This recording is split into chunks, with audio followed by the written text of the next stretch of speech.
Make sure. Ask the director. Cole, are we ready?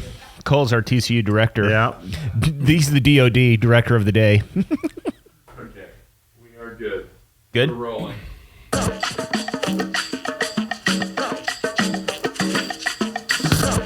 Welcome back to FORTitude, everybody. J.W. Wilson here with my co-host Brenton Payne. Season 2, we're well into that. Brought to you by the folks at Captex Bank, our good buddies over at Captex Bank. Mike Thomas, you know you're out there. We love you. Thanks for believing in us. And you know, Brenton, there are a lot of banks and choices around here, for sure. Mm-hmm. They're none better than Mike Thomas and Captex. I believe that truly. Do you agree? Yes, and I agree that you can tell the weather's getting nicer because we're having difficulty getting in touch with Mike. Where is he? Yes. No, I'm just kidding. Mike's our buddy, and he's good, and thank you very much, Mike. If you have any banking concerns, go see Mike. He's a hell of a guy, and they're a hell of a bank. So. Yep, it'll make it happen. And getting right to our first guest of the day, let's see. It's a guy to my left, to your right. He's an old friend, a guy we've known very well. Welcome to the show, Mike Micallef. Guys, how are y'all doing? Good. How are you doing? Good. Thanks for being here, Mike. Yeah, we're grateful for your time. We know as of recent you're quite busy from a lot of other reasons, but we'll get to that here shortly. But we want to get to know Mike Micallef today a little bit on the show. But Brent and I both known you from school days, many years. You've done a lot of things. You're a really nice guy. You're a good figure in the Fort Worth, helping the town, helping the mayor, things of that nature. What was the difference? Graduation. When do you graduate, Mike? JW is a year younger than me. So, but you're same grade as Amanda?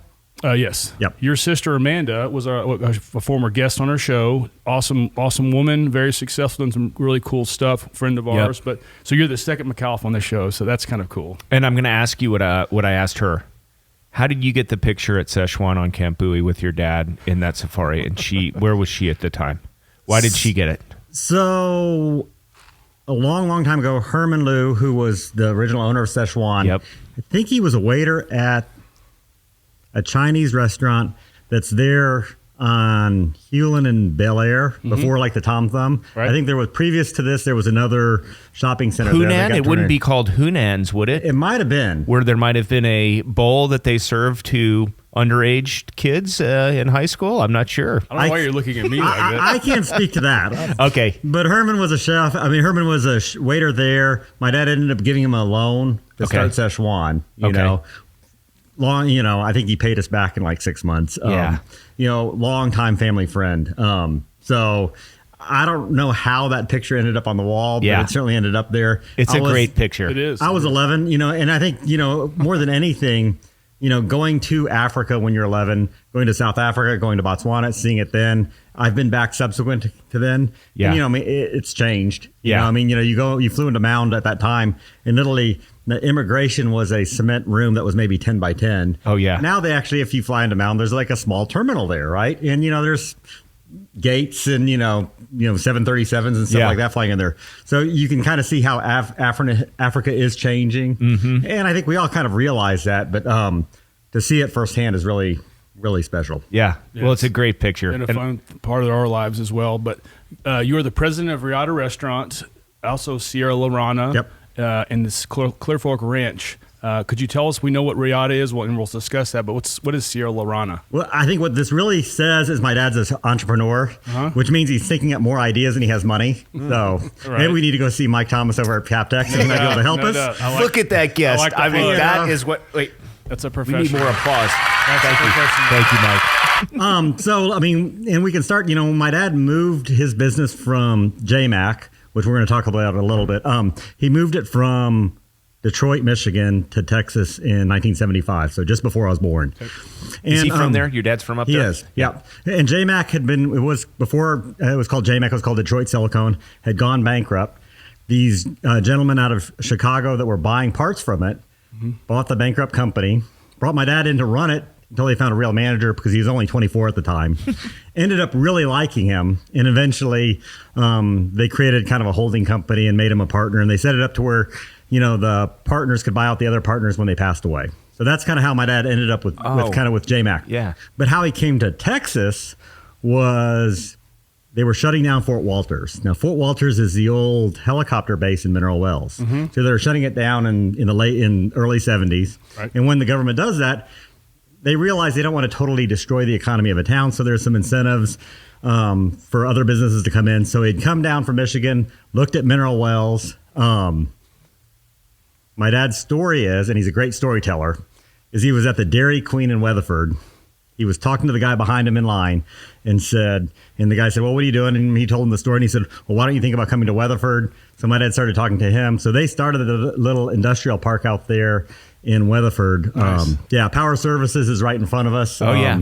We know. I know Jeff real well. Yeah. So, I mean, great family. companies. Yeah, absolutely. So that's kind of how we got to, that's kind of how he came to Texas. And being an entrepreneur like he is, every new idea turns into a business, right? So that's how you end up with Reata. I know someone like that. Reata and CF Ranch and Ciellerana and things like that. Right. So You got a podcast, then you got a podcast studio, then you got all this other stuff. Back to Mike, though, Brenton. The dad he's speaking of is the greatness of Al Micallef. Yes. He's a well-known guy around town and other parts of the world. So Yeah. great dude. So, Yeah. But your childhood, you born in Texas. Tell us a little bit briefly about your childhood growing up. yeah, so I Obviously mean, met you born here in school. Fort Worth and then lived in Fort Worth till I was about 6. And then I think in 81, bought a place out in Aledo.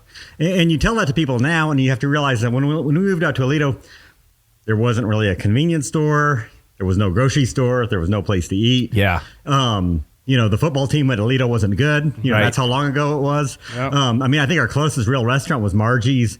They're on Highway 80, kind of on the love west Margie's. side. Yeah, Yeah. on the west side of Fort Worth. So it's changed a lot from then to now. It was like fishing and hunting with the pellet gun probably in your backyard, right? Well, it was. And, in the Clear Fork of the Trinity River flowed through the back part of our property. So that's where the CF came from. It was from the Clear Fork. So I was running up and down the river when I was little and spent a lot of time outside. Yeah. So, What is that? I don't think the kids today do that, do they? I think they do a little bit. I think it's just different. Yeah. Right? I mean, but I mean, even when we graduated from TCU, in 1999, TCU was on a DOS-based email system that was kind of a green screen. Nobody really used it. Right. Microsoft had just bought Hotmail, so that was a brand new snazzy thing. Yeah. The changes that the kids going to college now have experienced throughout their lives that we really haven't really experienced until, Right. Did you the guys even have? mid-2000s. Did you have internet in the dorm? Like we didn't have internet Oh, in no, the that dorm. was not existent. Yeah, I don't know. I mean, imagine that. Like, But your love of fishing was ingrained from you early on back Yep. in the old days because you're obviously a huge fisherman. We see you on social media. You're always posting some cool stuff you're doing fishing-wise. We always love that about you, but that was early on, right? We did, and I think and we're going to probably get off topic, but my dad happens all the time. My here. dad and I, my grandfather fished. My dad's grandfather was actually born in Malta, and immigrated to the United States when he was 12. My grandmother on my dad's side was actually born here in the United States, but her family had just immigrated from Malta before she was born. So her older sister was born in Malta. Different culture, Yeah. and if you don't know where Malta's at, it's right between Sicily and North Africa, Okay. right in the middle of the Mediterranean.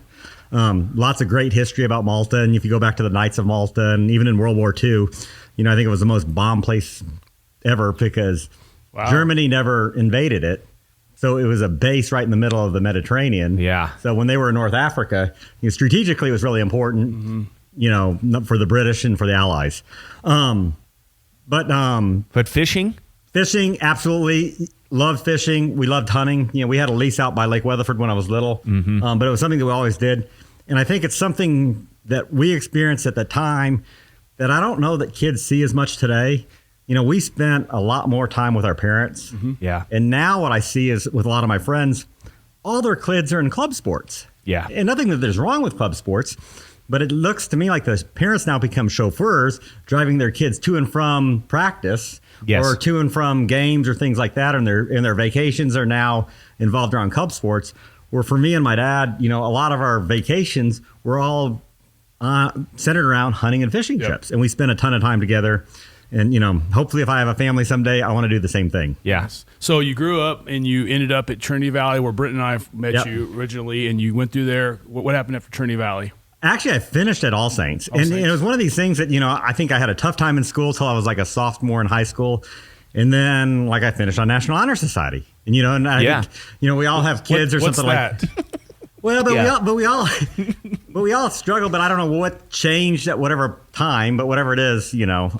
No, TVS is tough. Like Yeah. and that's good. Kudos to you on that. Then you go right to TCU. No, I actually got on my basics at Sol Ross. So Okay. It's a little university out in Alpine. And my plan was, I really like wildlife management. originally my plan is to go through TCU's ranch management school right in the middle, which counted as electives. Yep.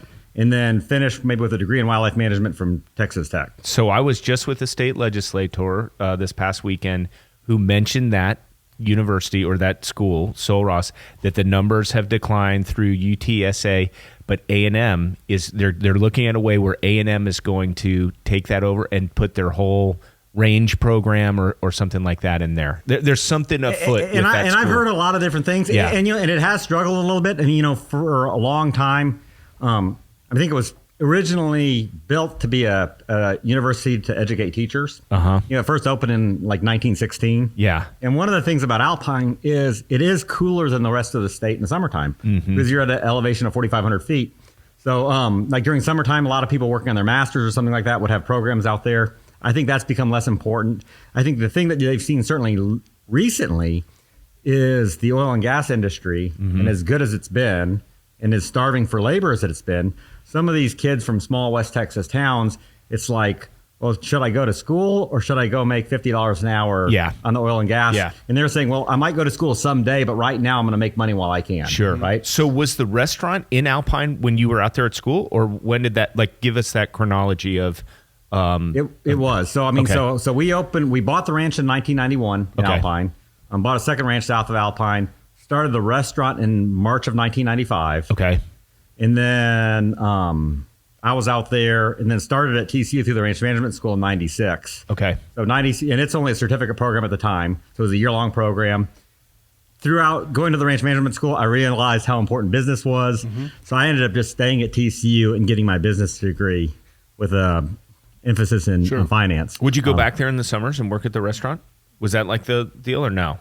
For the most part, no. I'd probably do more stuff on the ranch than I would in the restaurant. Okay. So really didn't get involved in the restaurant until about 2005. And that's when the Fort Worth location was introduced, or is that what No, brought you? so opened the restaurant in March of 95. That fall, somebody you probably know or know as kids, Bob Simple, longtime family friend. Just had Rob on the show. Yep. Yeah. For West Side Little League. Yeah. Yeah. So Bob was president of Bank One at the time. Brought a guy hunting out at the ranch, one of the customers, ate at the restaurant in Alpine. He said, why don't you think about opening up a restaurant in Fort Worth? Because at the top of the Bank One building was a Century 2 club that had been closed for a couple of years. Yep. Bank One owned the building. Said, hey, we'll cut you a great deal if you open up a restaurant here. And I think the interesting thing about that was, prior to that time, if you had a restaurant in a building in downtown, you just turn them into clubs, right? Yeah. Now people think about lifestyle developments. Y'all are here over in Clear Fork, where they're intermingling restaurants and retail and office all together. Right? Yeah. And when you start putting in just normal restaurants in downtown, you don't have to be a club member. Right. Probably on average, the food's probably a little bit better in this restaurant than it is maybe in a club scenario. Not always, but sometimes. But you don't have to be a club member. But we still had private dining rooms. People would still have groups. It's a great amenity for that building. A great selling point from a leasing point of view. So that we opened the restaurant in the Bank One building in May of 96. Okay. So just a little bit more than a year later. Successful from the get-go? Yes. I mean, but we had a restaurant in Alpine in a town of 6,000, right? Yeah. So they didn't even build out the whole floor. I mean, because I think the whole floor was about 17,000 square feet. So it's like, how could we possibly fill up this much space? Well, as soon as we opened, Then it took off. The winds started blowing and something hit it. Well, you want to get ahead of the story he's telling? Oh, I thought he was about to go there. Keep going. No. Keep Either going. way. But we finished building out the rest of the floor. I think Fort Worth really embraced us. But I think that was the same time that the whole redevelopment of downtown was gaining steam in Sundance Square. Yeah. Right. So, and I think, soon after we opened, I don't know who was first, but then Del Frisco's opened. So you had more places to dine in downtown other than the hotels. Your first chef was Grady, right? He was. Grady Spears of local fame. And then you've had several chefs along the way. Yep. We'll continue the story when the winds start blowing here in a second. But We have, but then March 28th of 2000, so almost 22 years, just over 22 years ago, tornado came in through about 5:30 at night, hit the restaurant, hit really all of Fort Worth. right. Yeah. We were closed for 42 days, but then reopened. Where were you when it hit? I actually was home because at that time, I graduated. Smart move. Well, I graduated TCU. So you guys go ahead and close down the fryers when you get a chance. So I graduated TCU and went to go work for a hedge fund. Right. Okay. And I thought it was interesting. And that was a great experience because you got to look at all these different kinds of businesses. Yeah. You know, you weren't pigeonholed into one.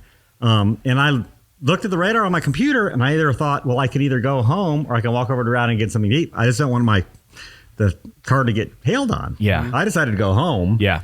And turn on the TV. And I think NBC had a camera on the 777 main building looking back toward to the north. Right. And you saw all the stuff fly through the air. All those papers. Because there was like some government offices in that building and stuff. The bank. And Cash America's building got hit too. Yeah. I mean, so saw a couple menus, a couple Reata menus swirling around there. Oh, we had chairs and chairs sucked out of the restaurant, and that was interesting. When you looked at the destruction, the things that stayed into the restaurant, and then there's other things that you said, that just got kind of piled up in the center of a room, right. And then you had other things that were tossed, outside of the restaurant and. God knows where they landed. So after the storm, you drive back downtown, I'm assuming. And what's the sequence of events? I get downtown. I couldn't get to the restaurant because the thing that you don't, and you think about it now, and you knew about it the next day, is that there were so many of the windows were broken out. The issue is that some of those windows were continuing to fall, but they weren't falling as little pieces. They were falling at 2 foot by 4 foot pieces, and when that happens. They don't fall straight down because they're catching air now. So they're flying to the side. Like gliders. So I mean, I ended up getting hold of the people at the restaurant. They said everybody was okay. I went to the hedge fund's office to check to see if we had any damage there. The dumb thing I did is I went home. I should have just gone and checked into a hotel. Right. Because then you couldn't get back down. Till like noon the next day. The police had downtown closed till noon the next day, which makes total sense. Yeah. But and then Fort Worth rebuilt. So we rebuilt in 42 days, reopened the restaurant, but then had to leave the building in January of 2001. So that's really when we started. We called it Reata on the Road, but that was really our catering division, and that was just to try to keep as many of our employees working until we found a new location. Do you think that damage from the tornado brought you closer into the restaurant operations? Like, I mean, you were working at the hedge fund, or was it just that was just kind of a insignificant thing? I mean, I don't know that it's insignificant, but I think I really didn't get involved in the restaurants until about 2005. Okay. So yeah. I was thinking like you see something that your family like in that disarray like that, and you're like, man, I gotta get involved in this, and I just didn't know if that happened. Yeah, a little bit, but I think one of the things that I think that we're good at, we do have a manufacturing background, and I think a lot of people, I think the really successful restaurateurs aren't always the most creative person out there. It's the good managers. Yeah. It's the guys that build up a good team, and that's one thing over the years, we've been really lucky to have a great team because, even if you're the best chef in the world, you don't want to be in the restaurant every day. Right. But you want people to get a great meal. And the only way you can do that is by teaching and growing your staff so that when you're not there, things are tending to go. And really, that's kind of what we have today. Yeah. I can do a lot of things to help promote the restaurant and support the community. And I don't have to worry about people's experiences at the restaurant because we've got such a good team doing a great job. Yeah. So. How far after the tornado and you reopening did you move to the new location? So we closed in January of 2001, reopened in our current location in May of 2002. 2002, okay. So, but then January of 2002 was the first year that we actually opened Reata at the Rodeo. So. That was when we kind of did our partnership with the stock show. We had the front room right there across from the exhibit halls. Then that expanded to 2 rooms. And then we took over the Backstage Club. Then the stock show wanted Mexicans. So originally we were actually trying to get them involved with some other local Mexican restaurants. And that didn't work out. So we ended up opening up kind of a little Mexican concept for those 3 weeks. But a really special time of the year for me. I've kind of got a shy personality. But, at the rodeo, you meet so many people. Sure. Yeah. It's kind of drugged me out of that, and made me a better person. The Backstage Club has been a staple for many people for a long time. That was such a neat deal you put together. So that's got to be a big part of your life when that happens because you're always around. You're always doing stuff. It does. And, things have changed with Dickey's Arena, obviously. But that being said, Dickey's Arena has been a huge positive for Fort Worth. Before, you say, well, yeah, we might have lost some sales during those 3 weeks of the stock show.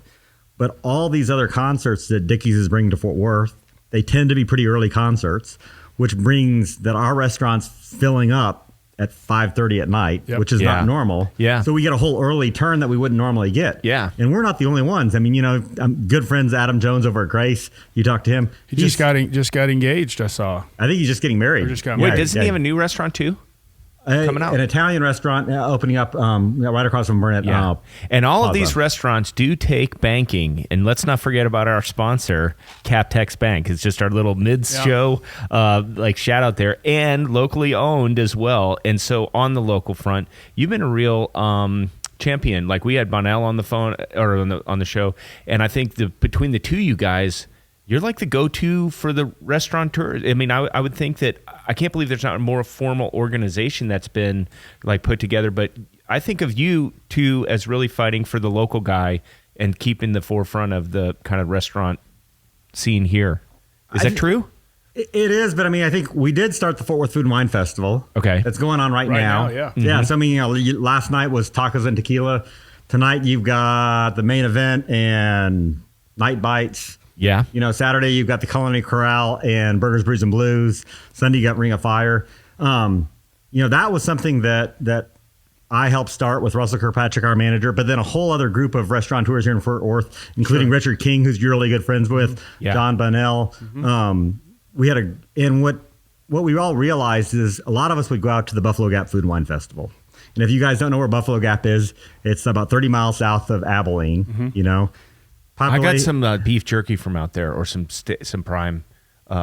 Isn't there a beef place out there? Perini Ranch. Yeah. Is that by there? Yeah, well, and that's where it's at. Okay. So that's Yeah. where it's located at. Do you want to talk more about that? by the way? Take that. No, I knew JW looked at me like, what is he talking about? But there was some legitimacy to that. Okay, keep going, Mike. Sorry. But we would always participate in the Buffalo Gap Food and Wine Festival, and half the restaurants are from DFW. And it's like, if this is working in Buffalo Gap, Texas, why aren't we doing it here in Fort Worth? Yeah.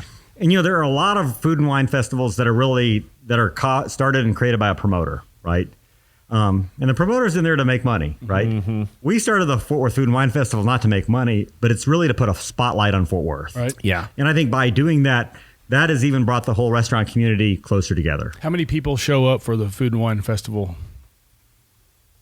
It's a big deal. It's like you're probably selling around 5,000 tickets. That's fantastic. Now, some people might be going to the same event multiple times. You get people from out of town too coming? And I'm not involved as like I used to be, but it used to be we would have people, were buying tickets. You could look at what their zip code is on their credit cards, and we get from like 20 or 30 different states. Yeah. A couple different countries. Yeah. So bringing people in Fort Worth, generating hotel motel tax dollars, Sure. which is very important. That's Yep. what kind of our Visit Fort Worth, our Convention and Visitor Bureau runs off of. Our live audience typically generates a lot of that income too Yeah. with the hotel and motel tax. So go, continue. No. So, but I think different than a lot of other festivals, some of these big name chefs, say you use Mira Batali, right? He might come to the festival, but you have to pay him to come, right? Yeah. And if you have to pay him, and this is off the top of my head, if you have to pay him $20,000 or $30,000, he's going to take that $20,000 and maybe go back to New York with it. Mm-hmm. Yeah. We want to leave money in Fort Worth, right?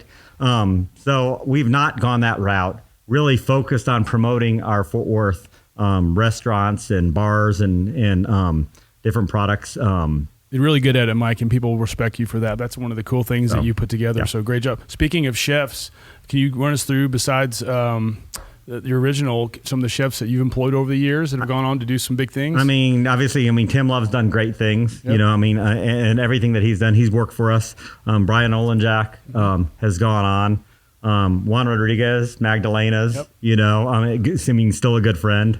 God, this is going to put me in because I know I'm going to miss some. So, well, you had but a lot of. Were you at the restaurant when those guys were there, or was that more under your dad's, or you had like a GM? Was there somebody that saw like, these guys are talented, they could see them kind of beyond the pack, as far as the chef goes? Like, I think everybody's talented. Yeah. I mean, you know what I mean? I think if you can always look back and say, well, this person might have had, maybe was stronger business wise than this other person. Mm-hmm. But I think we've always been lucky to have really talented chefs.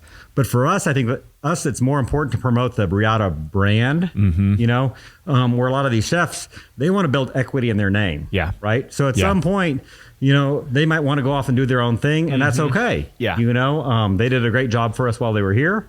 And now they're moving to the next step of their life. Yeah. So So you've been in the current place for 20 years doing amazing stuff. You've served many thousands, hundreds of thousands of meals. There's a situation brewing. You were in the news here recently, in fact, a couple of days ago, to discuss this issue. We wanted to bring it up to you. Please tell us what you can. There's a Sundance Square situation going on, and please share with us the news that you did a press conference on, whatever you can tell us. Please. Yeah, so we just we kind of asked for renewal. We have not gotten it. So we've got to move forward. Our lease is up on June 30th of 2024, which sounds like it's a far way out, but in restaurant business, you have to play that far ahead. Well, and I think we have to look at it. For a new location, that might be a greenfield type greenfield thing. We might have to build something. Right. That's going to take a long time. The other thing that you have to remember is right now we do a ton of wedding rehearsals and that kind of deal. All those are booked a year out. Mm-hmm. Yeah. If not more. Yeah. Right. So we've got to really be planning that far ahead, because for the most important thing is we want to make sure we take care of our customers. Mm-hmm. Is parking one of the issues you're dealing with that led to this decision, if you mind me asking? Parking is an important part, but it's really about the total guest experience. Okay. And everything's got to be thought in there, all those things have to be taken into account. You seldom talk to somebody who comes from out of town, who is paying that hot tax, the hotel occupancy tax, giving and providing, income to this community, who doesn't go to Reata. You talk to anybody who goes downtown and they're from out of town, they're at Reata. They either ate lunch there or they're going to eat dinner there or something along those lines. And that's a great point. We've got a great relationship with our Visit Fort Worth. Mm-hmm. We've got a great relationship with Downtown Fort Worth Inc. I think some of the things that you get at being in downtown is your walking distance from the hotels. Yeah. Yeah. You could move them outside of downtown. They don't see that same impact of a convention like all the restaurants in downtown do. Mm-hmm. So I think we're going to have to take that into account. There's a lot of exciting things happening in downtown, not TCU related, but Texas A&M announced their expansion, which I think is going to be great for downtown and great selling for that southeast side of downtown. Mm-hmm. And then there's the convention center expansion that's on the table. Sure. And then hopefully another big hotel to help service that expanded convention center. Well, just to complete the thought real quick on the move, is there, and people were asking this is why we have to, you take it anywhere you want, but is there any contention between you and the lessor? Is the feeling a mutual feeling, like they're like it's time for you guys to go, or are they unhappy that you're made this decision? I really can't speak for what Sundance is thinking. Mm-hmm. I think for us, we just got to figure out what the best thing is for Reata and for our guests going forward. And you made that. Did you have to make that decision once when it came from the from the Bank One building and the tornado? I mean, you all decided you had the ability to move, right? And you said we're going to stay downtown, or was that kind of when you first moved that location? So I'll be honest with you. I had looked at Reata before we signed the lease, or the current location before we signed the lease. Yeah. But I wasn't involved in the day-to-day operations at that time. I was actually up in Chicago at another manufacturing company that we were at. Okay. So I wasn't day-to-day at Reata when those decisions were being made downtown. But I do think that, that's where our customer base is. Mm-hmm. Now, especially at lunchtime, and the convention traffic, you only get that in downtown. Yep. Right now, the hard thing, I think, with Reata moving is we are so much of a destination restaurant. There's a lot of ways that a lot of new analytic tools that you can look and see where your customers are coming from.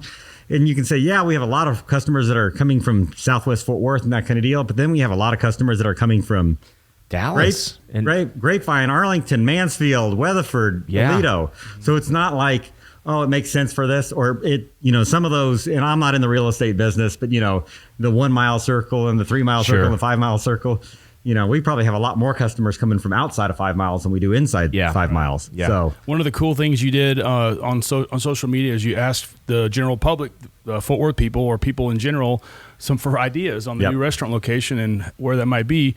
I know we're probably early in asking this because you just released this, but have you had any funny suggestions, anything you can share? Or is it we've had some, to be honest with you. I've not spent a ton of time looking at it. Mm-hmm. We've probably had over 400 people sending us messages either through Facebook and Instagram where we streamed some of it, but then also locations at reata.net. That's where we asked people to go to. We had over 400 emails already on that site.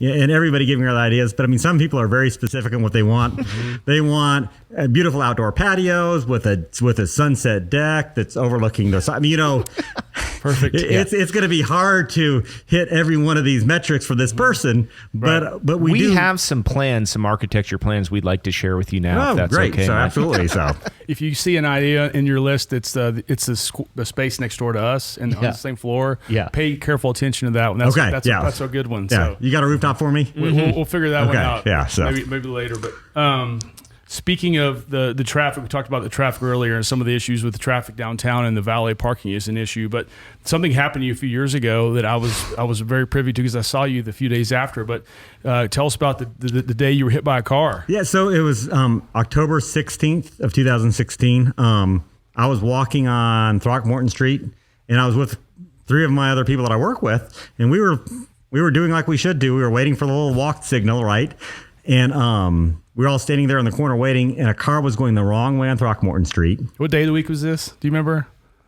It wasn't a Saturday because He got hit by a car. How would he remember it this? It was Tuesday or Wednesday. I mean, we have to go back and look. It's Tuesday, Wednesday, or Thursday. Sure. So the car was going the wrong way on Throckmorton Street, runs a red light. But, lights are only set up for the people going the right way. They're not really set up for the people going the wrong way. Right. So that person runs so the light. good to the hits another car, and then that car hits me in the corner. So Were you like looking at the traffic this way, and so that happened over here? Is that why that happened? No, like I that? think really what was happening is there were four of us, right? Uh-huh. And we were waiting on the light. We were all talking to each other. Yeah. So the first instant there's a problem is when you hear the cars hit, and you look, and Kathy Snoddy, a longtime employee of ours, of my dad's, who's literally known me my whole life. She was standing next to me, and literally, cars coming toward me, and I don't think I make it like a half a step, get hit, kind of get thrown upside down.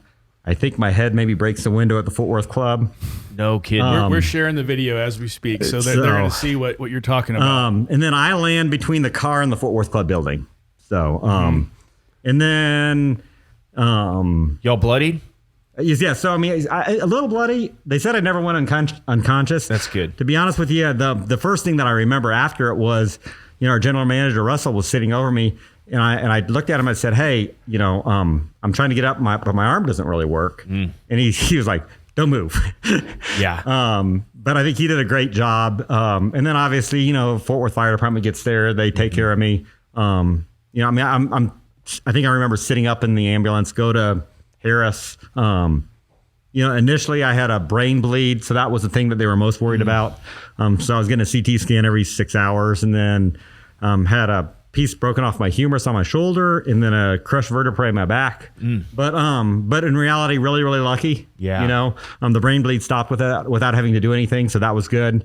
Spent a couple days at Harris, and they took great care of me. And then it was a month wearing the back brace just to let the crushed vertebrae heal. And the piece broken off my humerus, it was separated by about a centimeter, but it was in the right spot. Yeah. So they were like, if we just leave it, it'll hopefully grow back together, which it did. It's incredible. And the crazy part about it, the reason I asked you earlier what day of the week, I saw you the Saturday of that week after the accident at the TCU game. With the back brace? You had a back brace on, and we see you walk kind of hobbling down the road. We're like, because we all knew the story, we're like, there's Mike Micallef. That's a fan He's for here. you. That this is shows the greatness inside of you, Mike. You can't sit down, you can't sit still very long. You're up and at 'em. No, I obviously I was following the doctor's directions, and they basically, the one thing they told me not to do is they said, if it snows and gets icy outside, don't go outside. Because it was like they didn't have me a problem me shooting a shotgun, right? Because it's hitting here, right? Yeah. But I think the fear is if you fell and you landed on the side of your arm like you do like on an icy street, then they might have to do surgery where that piece broke off the humerus. Yeah. Assuming you've healed just fine, you're normal. Or do you have chronic pain or anything like that? I don't think I have any chronic pain. That's fantastic. So, what is there a day in the history of Reata, tornado aside, you can designate as one of the crazier days you've ever experienced in the restaurant? Something that stands out? Any wacky stuff that happened? There's always some rocky stuff. I think sometimes what you're more impressed with is, just the pure number of people that you take care of in a day. I mean, when you do over 1,000 people, even a couple of weeks ago, coming out of the pandemic, staffing's still really tough. But we did the Park Cities Quail Banquet over in Dallas, which is a big catering event. It was at the SMU Fieldhouse, but it was 1,330 people. Man. So the team did a great job. They nailed the cooking. The steaks medium rare, something that's really exciting. And God, I think at the same time, the live auction there at the Park Cities Quail, they raised $1.6 million. Jeez. So, that's great. Awesome for a good charity. That really is, they're funding the Rolling Plains Research Ranch for quail management out by Abilene or out, by Sweetwater. But they're also giving money to the Borderlands Research Institute, which is a little wildlife institute that's there at Sol Ross. Right. So it's actually, stuff that we're doing in Fort Worth and helping out in Fort Worth. That money is trickling its way all the way back out to Alpine, Texas. Sure. Kind of where you came from. Yeah. So on that and the craziest kind of day of your life, what we always kind of finish off with this is, family aside, what's been one of the best days of your life or the best day? That's really, really tough. And because it's something that I don't think about a whole lot, I can't go saying the day I got married, which I'm sure a lot of people have. Yeah. Not there yet, still looking. I think it's some of the success that we've had at the rodeo, because for me, that's brought me so close to people in Fort Worth, and you get through the end of the rodeo and that last day of the rodeo, and it's just kind of a relief, because at the beginning of the rodeo, you're so nervous because you want to make sure you do a good job. Yeah. Because if you don't do a good job, you're going to hear about it. One, from people that are upset, but then you've got so many friends that are there too. They're going to give you a hard time, and you don't want to give them any ammunition. But you get to that last day of the rodeo, and you see all your friends, and that's the sale of Champions Day, and you see animal sell for $150 or $200 or $300,000, and you see how it changes the lives of those kids. Even this last year, the kid that won the grand champion on Friday, I got a call and say, hey, the kid that won the grand championship, they want to get a reservation for 50 people. Wow. And I was like, I can't help you. But you know what I did help him do? I got him a table of 50 at Capitol Grill. Yeah. But I think that goes back and shows how tight of a community that we are. Yeah, absolutely. That I've got, a friend that I've met through the stock show, that's, from far West Texas, sure. And he's connecting me with his family, and we're taking care of him. So everybody's excited about the potential move, or the for sure move, yep. where it might happen, how it's going to happen. What else is in store? What else in store in the future for Mike Micallef? God, I think that's the biggest thing right now. Obviously, because when you have a restaurant that takes care of 250,000 people a year, that's a big thing. Mm-hmm. We need to make sure we make a big decision, or the right decision. And we're coming out of an environment with COVID. I don't think people are going to go into the office 5 days a week from 8 to 5 like they have in the past. Yeah. Right. Yeah. So it's not quite as an easy of a calculation as it been in the past. Also, if you look over the last 10 years, we've got other districts in Fort Worth that you probably wouldn't have considered 10 years ago that you have to consider now. Mm-hmm. Your offices are over here in Clear Fork, right? Incredible area, right? Look at all the changes that we've seen in the South Side, same thing, right? And then, we've just seen the opening of the Drover and Mule Alley, which has kind of changed that whole environment down Fantastic there. hotel. You see the way he's just teasing all of these possible locations, but not giving any preference to So we can anyone. tag them all and just play along. That's Yeah, right, yeah. You guys need more sponsors. Yeah, exactly. Right. Exactly. You just have one bank, right. You got a whole lot more spots to fill. We need a good restaurant for Sure. Well, hey, thanks a ton for being here, Mike. We really appreciate it. Thanks and thank you, CapTex, for making this all possible. Yes. Mike Micallef. Yeah, thank you guys. Did you not get the questions I sent you? I gotta get rid of that. Yay! FORTitude, Fort Worth.